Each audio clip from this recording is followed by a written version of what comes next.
വിദേശ ബീജ കുത്തകകളെ ഒറ്റപ്പെടുത്തുക, നാടുകൊണ്ട് നാട് നന്നാക്കുക എന്നീ മുദ്രാവാക്യങ്ങളുമായിട്ട് തൊഴിൽ രഹിതരായ വിത്തുകാളകളുടെ അവകാശങ്ങൾ സംരക്ഷിച്ചു കിട്ടുന്നതിന് വേണ്ടിയിട്ട് സ്ഥലം MLA-യുടെ വീട്ടുപടിക്കല്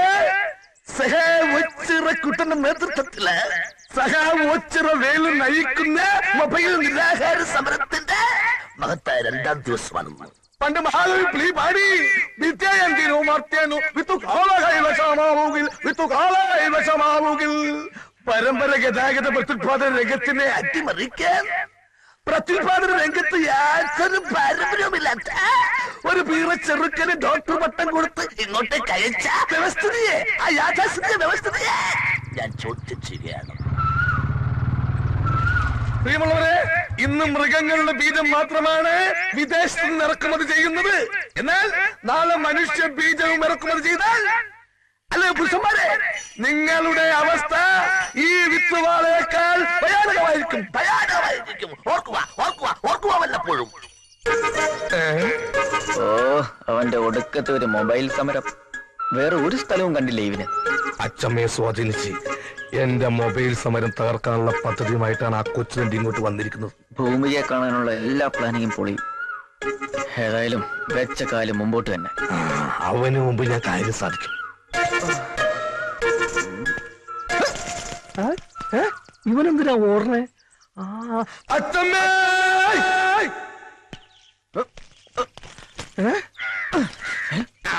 ശരിയാക്കി തരണ്ട.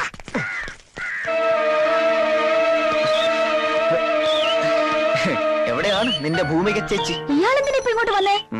ചുമ്മാ ഒന്ന് കാണാൻ. ആരെ? അല്ല, ഇതുങ്ങളൊക്കെ ലക്ഷണം കണ്ടിട്ട് സൂക്കർ എന്താന്ന് മനസ്സിലായി. അല്ല, എന്ത് ധൈര്യത്തില് താൻ ഇപ്പൊ ഇങ്ങോട്ട് കയറി വന്നേ? ഇളയച്ചൻ ഇവിടെ ഇല്ലാത്ത തന്റെ ഭാഗ്യം. എല്ലാം അറിഞ്ഞിട്ട് തന്നെയാ ഞാൻ ഇങ്ങോട്ട് വന്നത്.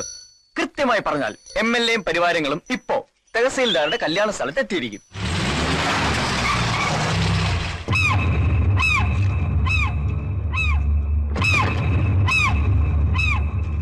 എനിക്കൊന്നും കേൾക്കണ്ട, വേഗം സ്ഥലം വിടാൻ നോക്ക്. താൻ എല്ലാം കേൾക്കണം, എനിക്ക് പറയാനുള്ളത് കേട്ടേ പറ്റൂ.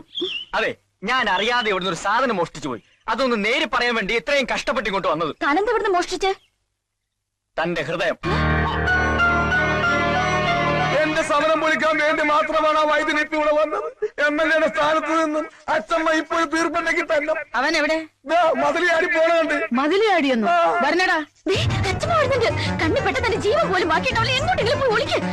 എങ്കിൽ പുള്ളിക്കാരോട് നേരിട്ട് കുറച്ച് കാര്യങ്ങൾ പറഞ്ഞിട്ട് തന്നെ ബാക്കി കാര്യം.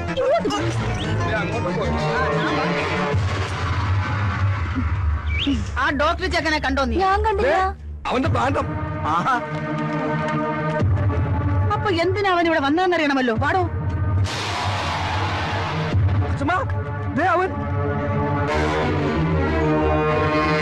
കേട്ടോ, വേദന ഒന്നും എടുക്കില്ല കേട്ടോ. സാരമില്ല. അയ്യേ, വൃത്തികെട്ടവന് കാണിക്കണ്ടില്ലേ ബാലപീഡനം. ആഹാ, ഇതെന്താ എല്ലാരും കൂടെ ഇവിടെ? എന്തിനാ താൻ ഇങ്ങോട്ട് വന്നത്?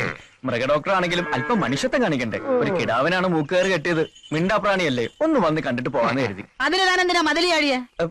ഗേറ്റിന്റെ മുന്നിൽ വെച്ച് ഈ കരിങ്കണ്ണൻ എന്നെ നോക്കി. അയ്യോ അച്ഛമ്മ, ഇയാള് കള്ളം പറയാ.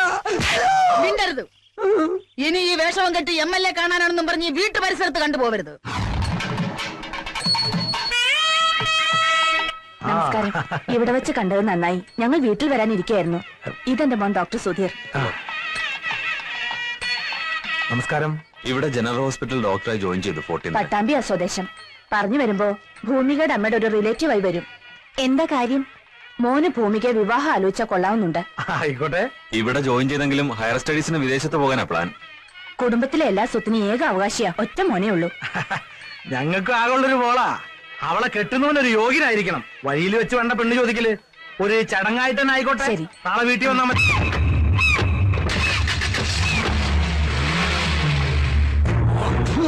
അവനെ കൊണ്ട് അവളെ ഞാൻ കെട്ടിക്കും. ആയുധങ്ങളും ശക്തിയും കൊണ്ട് നേടാത്തത് ഭാരതൻ യുക്തി കൊണ്ട് നേടും. ബ്രഹ്മാസ്ത്രം തൊടുത്തിരിക്കുക അവന്റെ നെഞ്ചിലേക്ക്.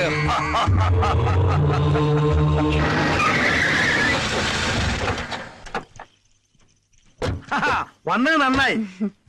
എനിക്കാണെങ്കിൽ അർജന്റായിട്ട് തിരുവനന്തപുരത്ത് ഒരു മീറ്റിംഗ്. പുറപ്പെട്ടു നിൽക്കായിരുന്നു. എനിക്ക് വൈകിക്കണ്ട. ചടങ്ങിന് മോളെ ഒന്ന് കണ്ട് ജാതകക്കുറി കൈമാറാം. പിന്നെന്താ, നടന്നോളൂ. ഇതെന്താ ഇവിടെ?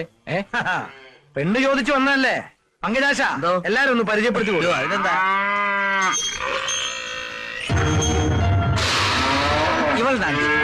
കിടിലൻ ജേഴ്സിയാ.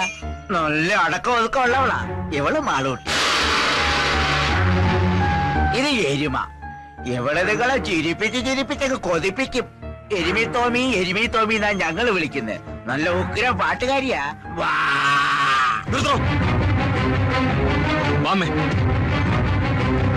എന്താ ഞങ്ങളുടെ കുട്ടിക്ക് എന്താ ഒരു കുറവ്?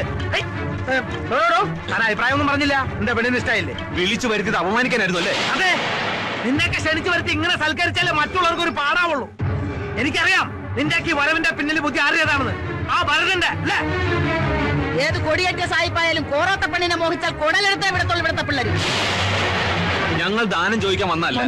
വേണ്ട, അമ്മ മിണ്ടായിരിക്കെ. പണം കൊണ്ടും കുടുംബഹിമ കൊണ്ടും കോറോത്തുകാരെക്കാൾ ഒട്ടും പുറകിലല്ല ഞങ്ങള്. ഞങ്ങൾക്കാരുടെ ഔദാര്യം വേണ്ട. ഭൂമികയെ നേരിട്ട് കണ്ട് ഞാൻ മനസ്സറിഞ്ഞോളാം.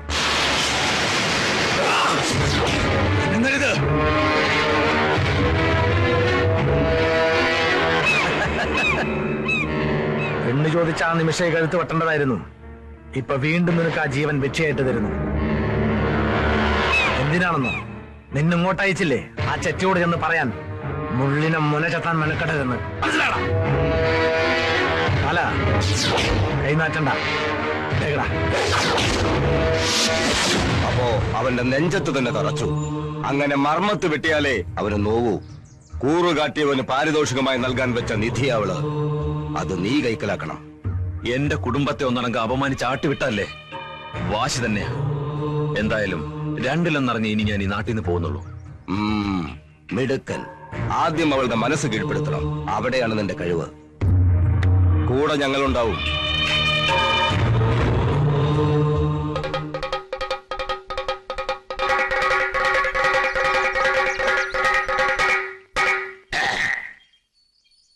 നാടൻ ബീജം തിളങ്ങുന്നു.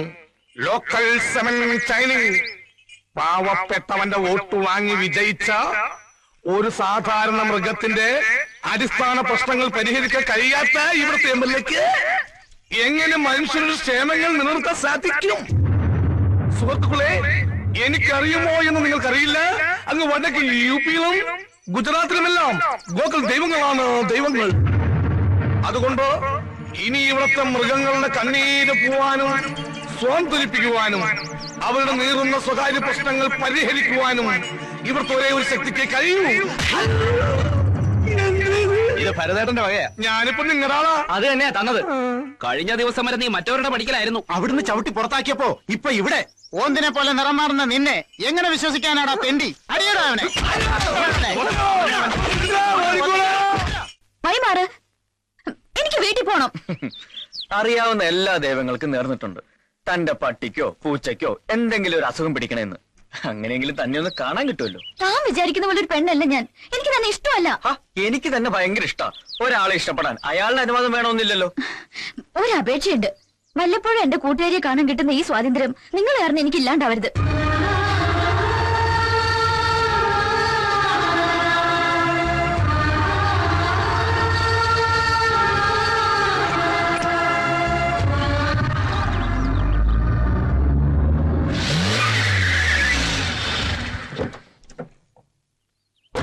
തന്റെ എല്ലാ പ്രശ്നങ്ങളും എനിക്കറിയാം. അതുകൊണ്ട് രണ്ടും കൽപ്പിച്ചാ ഞാൻ ഇറങ്ങിയിരിക്കുന്നത്. നീയൊന്ന് മൂളിയ ജീവൻ പണയം വെച്ച് നിന്നെ സംരക്ഷിക്കാൻ ഞാൻ ഒരുക്കുക. പേടിക്കണ്ട, പൂർണ്ണ മനസ്സോട് മതി. അതുവരെ ഞാൻ കാത്തിരിക്കും. പക്ഷെ ഒരു കാര്യം, ഈ നാട്ടിൽ നിന്ന് ഞാൻ തിരിച്ച് ജീവനോടെ പോകുന്നുണ്ടെങ്കിൽ അത് തന്നോടൊപ്പം മാത്രമായിരിക്കും. അതിന് തീർപ്പ് കൽപ്പിക്കേണ്ടത് നീയാണ്, മനസാക്ഷി എന്ന നിന്റെ കോടതി.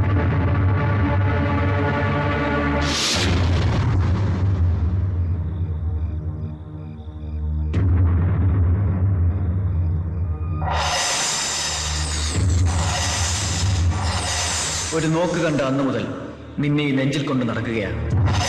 ഞാൻ മാത്രമല്ല, എന്റെ കുടുംബക്കാർ നിനക്ക് വേണ്ടി അവമാനിതരായി. ഞാൻ ഈ നാട്ടിൽ വന്നതുപോലും നിന്നെ സ്വന്തമാക്കാനാണ്. ഇപ്പോഴും നട്ടിലൂടെ നിൽക്കുക നിന്റെ മനസ്സമ്മതത്തിന് വേണ്ടി മാത്രം. എന്നെ വെറുക്കാൻ പറ്റുമോ നിനക്ക്? എന്നെ അകറ്റാൻ പറ്റുമോ നിനക്ക്?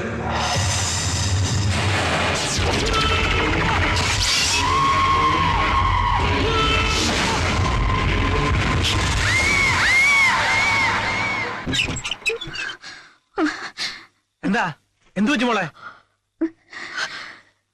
അന്നത്തെ പെണ്ണന്വേഷണവും ബഹളവും കഴിഞ്ഞ പിന്നെ ഇങ്ങനെയാ. കണ്ട തെണ്ടിയാക്ക് പെണ്ണ് ചോദിച്ച ഒരു അവസരം ഉണ്ടാക്കി കൊടുത്തിട്ടല്ലേ? ഇല്ല, ഒരുത്തിനോർത്ത് നീ ഇനി പേടിക്കേണ്ടി വരില്ല.